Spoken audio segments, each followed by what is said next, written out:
et de profane. Parce que là, c'est peut-être une petite divergence entre nous deux, même si je pense que fondamentalement on peut se retrouver. Hamza a montré comment aujourd'hui le sacré a tendance à devenir profane, le profane à devenir sacré, il y a une espèce de va-et-vient entre les deux.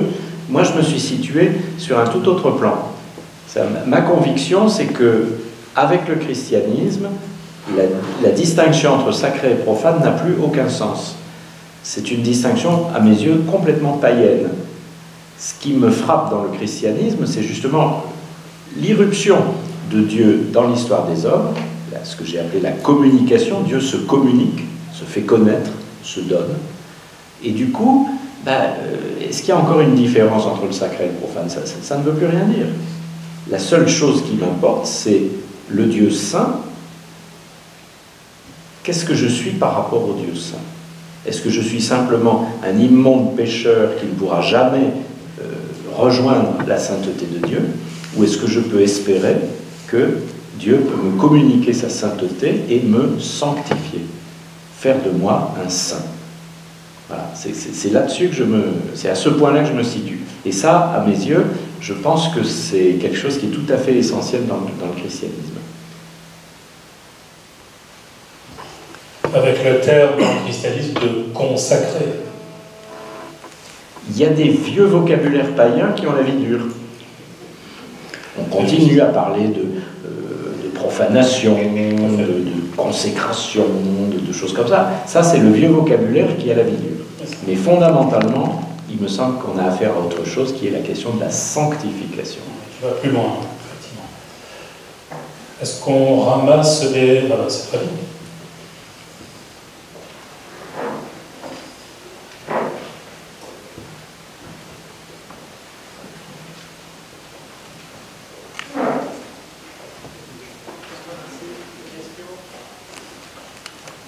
Merci.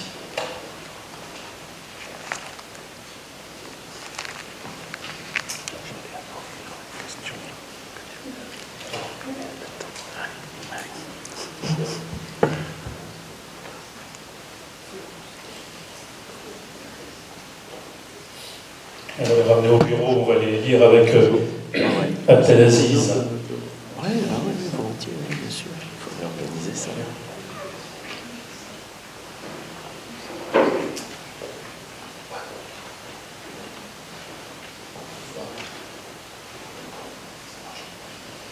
Alors allons-y, moi je laisse la parole à Bruno, il peut le lire aussi. Une question à Dominique. En quoi ça sacralise Dieu de lui attribuer un caractère charnel nécessitant l'accouplement et la progéniture? Est-ce que c'est la question de l'incarnation de Dieu, peut-être? En quoi ça sacralise Dieu de lui attribuer un caractère charnel? Je réponds peut-être... Est-ce qu'il faut répondre à chaque question ou bien est-ce qu'on en donne quelques-unes? Je ne sais pas. Je veux bien dire deux mots là-dessus. Réponds, il n'y a pas 40. Effectivement, je pense qu'il s'agit... que cette question fait référence à l'incarnation, Dieu qui s'incarne, Dieu qui se fait homme. C'est évidemment un point de divergence fort entre les musulmans et les chrétiens. Pour nous, les chrétiens, c'est pas nous qui avons décidé ça. Pour nous, c'est un événement, c'est un fait. C'est-à-dire que dans la personne de Jésus de Nazareth, nous reconnaissons la présence même de Dieu. Ça s'impose à nous. C'est un événement de révélation. Alors, après, on peut en rendre compte, théologiquement, on peut expliquer ça en disant, voilà, Dieu est amour, Dieu veut se communiquer, et pour se communiquer, il faut qu'il y ait entre Dieu et nous quelque chose de commun, qui est un trait d'union. Et le trait d'union, c'est cet individu unique en son genre, Jésus, qui est à la fois pleinement homme et en même temps pleinement Dieu. Alors là-dessus, il a fallu quand même quelques siècles pour les chrétiens pour trouver la bonne manière de le dire, parce que c'est quand même très, très difficile, mais c'est là-dessus que ça s'arrête. C'est ça le point central. Bon, je ne sais pas si j'ai vraiment répondu à la question, mais voilà. Il y a deux questions qui se rejoignent de très près. C'est tout d'abord, est-ce que si on mélange la parole de Dieu et les interprétations humaines, notamment la Torah, etc., est-ce que ce n'est pas porter atteinte à la sacralité de la parole de Dieu? C'est la question du statut de la parole de Dieu. Et puis, il y a aussi une remarque qui est plus précise. La révélation s'est clôturée avec la génération des apôtres, donc après la Bible. Est-ce que c'est dit dans la Bible? Est-ce que c'est une appréciation chrétienne, donc humaine? Alors ça, c'est évidemment une appréciation typiquement chrétienne, puisque c'est une divergence avec les Juifs. Pour les Juifs, la révélation se continue dans le processus d'interprétation. Le processus d'interprétation peut aller jusqu'à la fin des temps, tandis que pour les chrétiens, il y a un seuil, il y a une frontière qui est la limite marquée par la mort du dernier apôtre, ce que nous appelons la clôture du canon. Alors, à partir de là, après cela, les Écritures saintes, elles sont susceptibles d'être interprétées. Chaque génération les interprète, parce que interpréter, c'est s'approprier les choses, c'est les comprendre pour soi. Mais l'interprétation n'est pas une nouvelle révélation. Donc, si on a un doute sur l'interprétation, on reviendra toujours sur l'ensemble des Écritures saintes, clôturées par ce canon, et c'est ça qui sera la norme, la règle d'interprétation. Qu'est-ce qu'on fait des révélations de type privé, les apparitions? Comme tu le dis très justement, ce sont des révélations privées. C'est-à-dire que ça ne concerne que la personne qui les reçoit. Bon, si c'est utile pour cette personne, tant mieux. Mais ça ne peut pas se présenter comme étant une révélation pour tous. Puisque, pour nous, la révélation pour tous, elle est clôturée par l'ensemble du canon des Écritures, Ancien et Nouveau Testament. Tu as dit que l'irruption de Dieu dans notre monde, en quelque sorte, a arrêté les distinctions entre le profane et le sacré. Il y a une question qui dit un peu, et je crois que ça s'adresse peut-être aussi à des traditions musulmanes, le Dieu qui est en toutes choses, Spinoza, des formes de panthéisme, etc. Est-ce que ça ne supprime pas de cette façon aussi, ou d'une façon analogue, la frontière entre le profane et le sacré? Est-ce qu'il y a des façons... Je ne suis pas compétent sur Spinoza et sur le panthéisme. En tant que chrétien, je serais assez réticent à cette... Enfin, pour moi, ce n'est pas tout à fait la même chose de dire, Dieu, par exemple, de dire Dieu est présent dans la conscience de chaque être humain, et de dire il est présent dans toute chose, y compris dans la plante, dans le caillou, dans la rivière, dans les animaux. Oui, analogiquement, on peut dire il y a une certaine présence de Dieu dans tout ce qui existe, mais ce n'est pas exactement ça que dit la foi chrétienne. C'est plutôt qu'à partir de ce qui existe, notre intelligence peut nous faire remonter jusqu'à l'existence de celui qui est la source de ce qui existe. C'est pas pareil que d'être dans. Moi, je ne suis pas panthéiste. Est-ce que dans des traditions musulmanes, il y a des traces de ça aussi? Ben c'est... Pardon. J'ai l'impression que dans la réalité de l'histoire, on s'est accaparé les uns, parfois les autres, Dieu. Et à force de se l'accaparer, on s'est cru être des porte-paroles de Dieu. Mais on devient porte-parole de Dieu quand on porte sa parole en soi et non pas quand on parle en son nom. Qui peut parler en son nom? Alors, c'est là que je pense comment on s'est accaparé Dieu chacun de son côté? Ben parce que justement, on a pensé détenir la vérité que pour nous.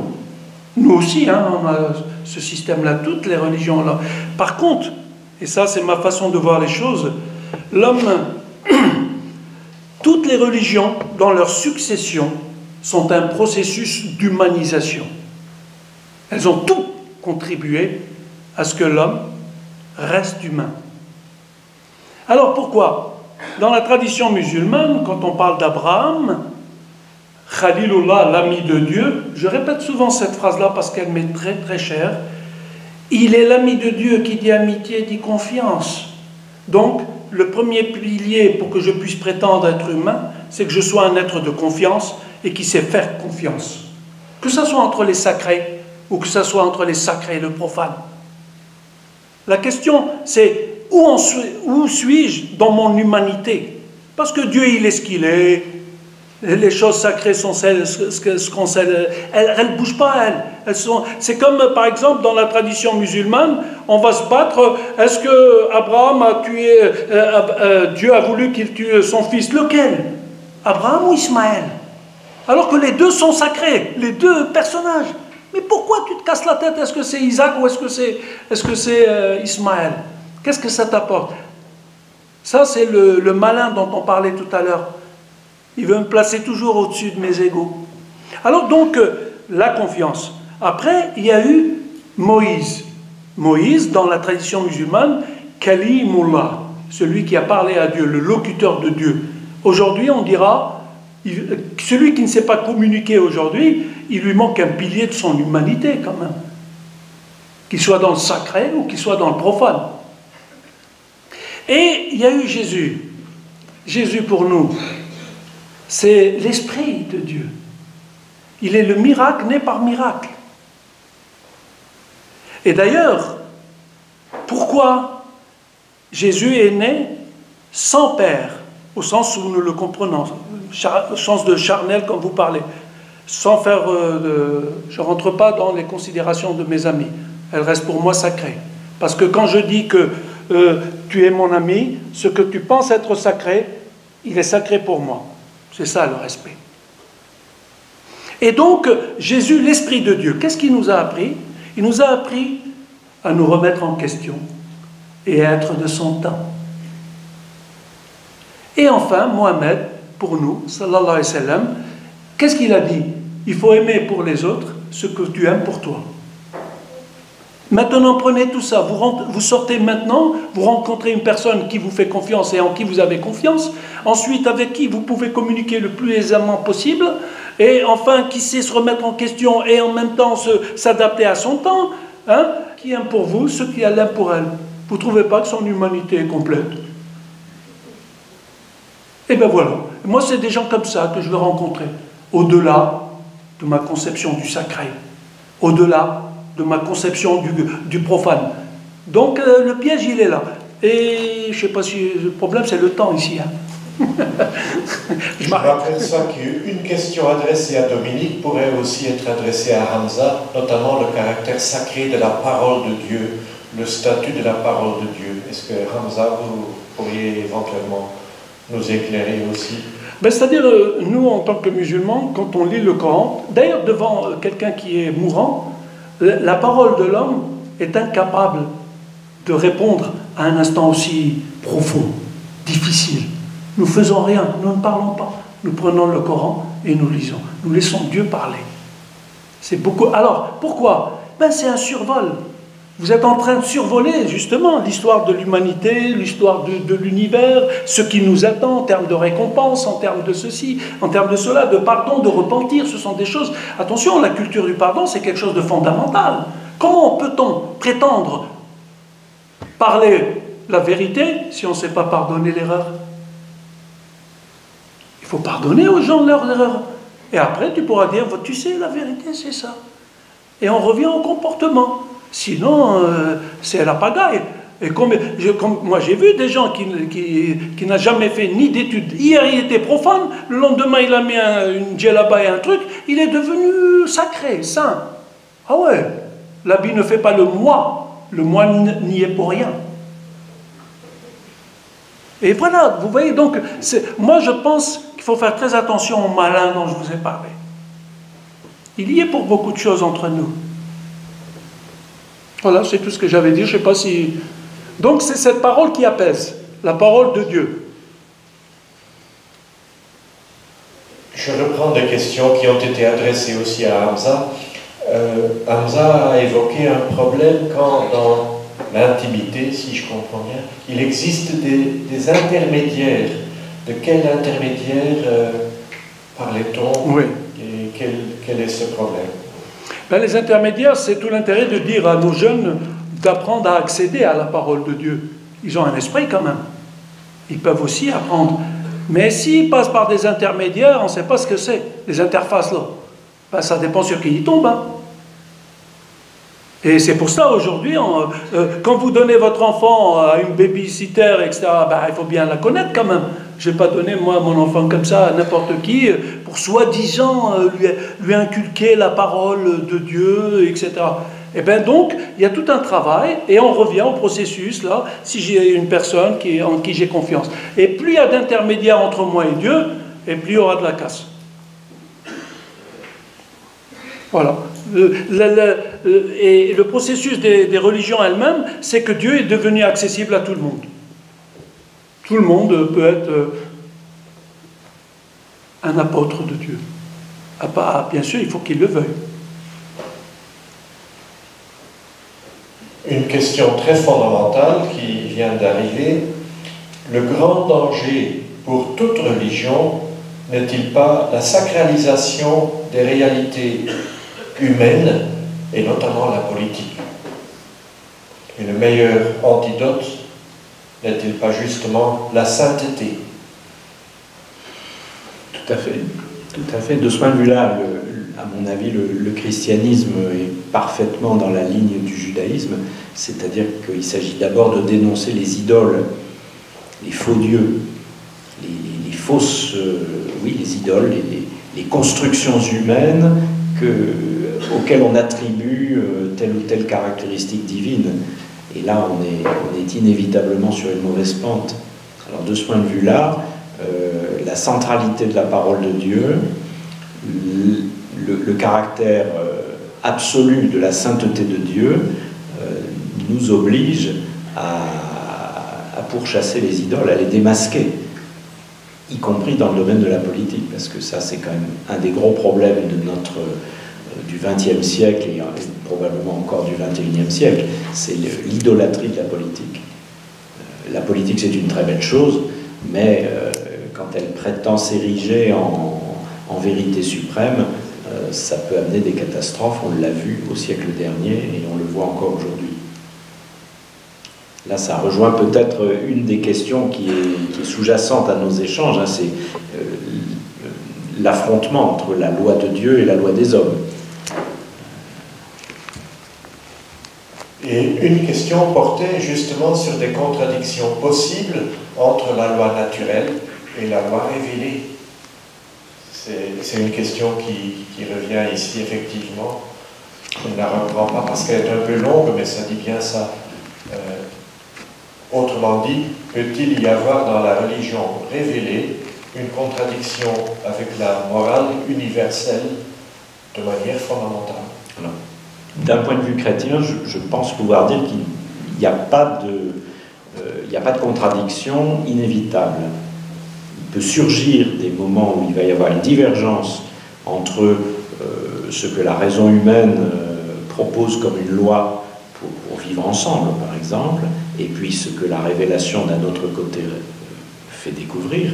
Ça peut sembler contradictoire, mais pour moi, la contradiction peut être résolue, puisque l'origine de la raison humaine, elle est à situer en Dieu.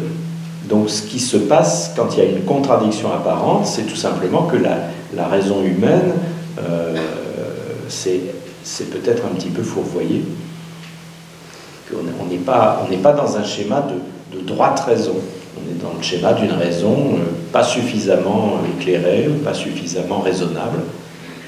Quand je vois par exemple des lois humaines qui entrent en contradiction avec les lois divines, je pense que les lois humaines pourraient peut-être être un peu plus rationnelles, un peu plus raisonnables, et on peut peut-être les analyser sous cet angle et peut-être même les critiquer sous cet angle. Je pourrais prendre des exemples très précis dans l'actualité.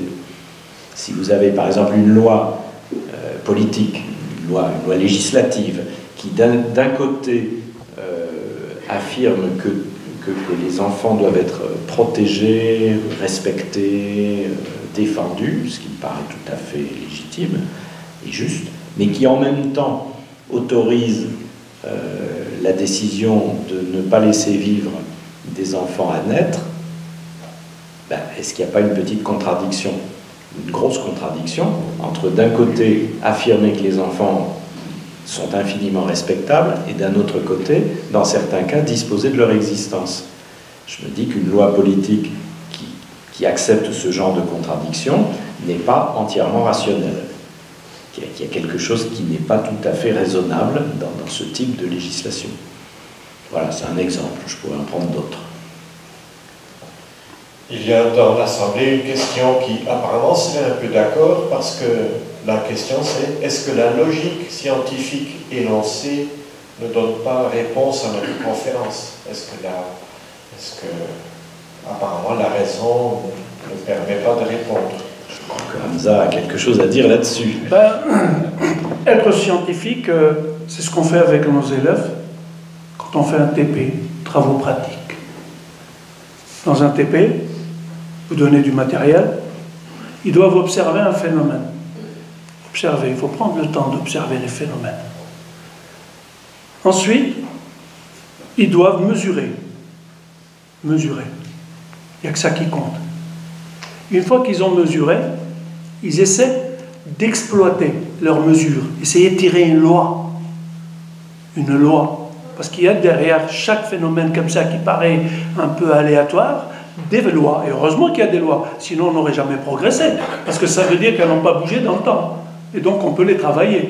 Et donc, les lois. Après, une fois qu'on a exploité, il faut interpréter. Je trouve une droite, c'est bien. Mais qu'est-ce qu'il y a derrière la droite? Etc. Et c'est là qu'il y a un problème. C'est dans l'interprétation. Donc qu'on soit dans le fait scientifique ou qu'on soit dans le fait sacré, le problème, il existera toujours. Alors, c'est quoi le problème de certains médias? Et j'ai dit que le problème des médias, excusez-moi, mais d'ailleurs, j'ai beaucoup d'affinité pour la Croix, hein, je vous le dis franchement, en toute sincérité. Parce qu'ils sont honnêtes quand ils font leurs articles sur, par exemple, l'islam qu'on a vérifié nous-mêmes, qui nous ont fait même contribuer au travail. Ça, chapeau. Alors donc, il y a trois types de flashs, même si c'est des flashs d'information. Il y a ceux qui éclairent, il y a ceux qui éblouissent, et ceux qui aveuglent. Il y a trop de lumière. Et dans l'interprétation, malheureusement, au niveau médiatique, parfois, on passe à l'interprétation directement sans faire les étapes que j'ai citées tout à l'heure. On observe, et puis on essaye de mesurer, et après on exploite et on interprète. Et c'est là que, des fois, ça fait plus de dégâts qu'autre chose. Et il ne faut pas rendre Dieu coupable de ce dont on est capable. On s'essuie trop. Alors, l'enjeu, c'est l'homme. Et il a toujours été. La politique ou le profane l'aborde de l'environnement vers l'intérieur. La religion, je l'ai dit tout à l'heure, elle l'aborde de l'intérieur. Quand il se rend compte, c'est là que ça fait boum. Et il faudrait qu'il trouve l'ajustement. D'ailleurs, Jésus était un charpentier. Donc, peut-être qu'en revenant un peu à ces choses-là, on trouvera l'ajustement. Voilà. Il y a des petites questions très très concrètes du genre, par exemple, Noël, dans le regard des musulmans, est-ce que c'est une fête profane? Est-ce que ça a un aspect de sainteté? Et la question pourrait sans doute être posée pour les chrétiens aussi. Dans le regard des musulmans sur Noël. Ben, je vais vous étonner. Hein. Quand j'étais en Algérie, j'étais encore tout jeune, mon père était un simple fonctionnaire à la poste. Et mon premier cadeau d'enfant, c'était le jour de Noël. Alors, vous pensez bien qu'avec mes yeux d'enfant, ce jouet-là m'était sacré. Et je préfère garder mes yeux d'enfant. D'ailleurs, entre nous, nous parlons de religion, L'histoire est très simple. Regardez un enfant, comment Dieu le crée. Quand je vois un enfant, c'est la pureté et l'innocence. Et dans toutes les religions, il est recommandé de sortir de ce monde dans le même état dans lequel on est rentré, de pureté et d'innocence. Vaste programme.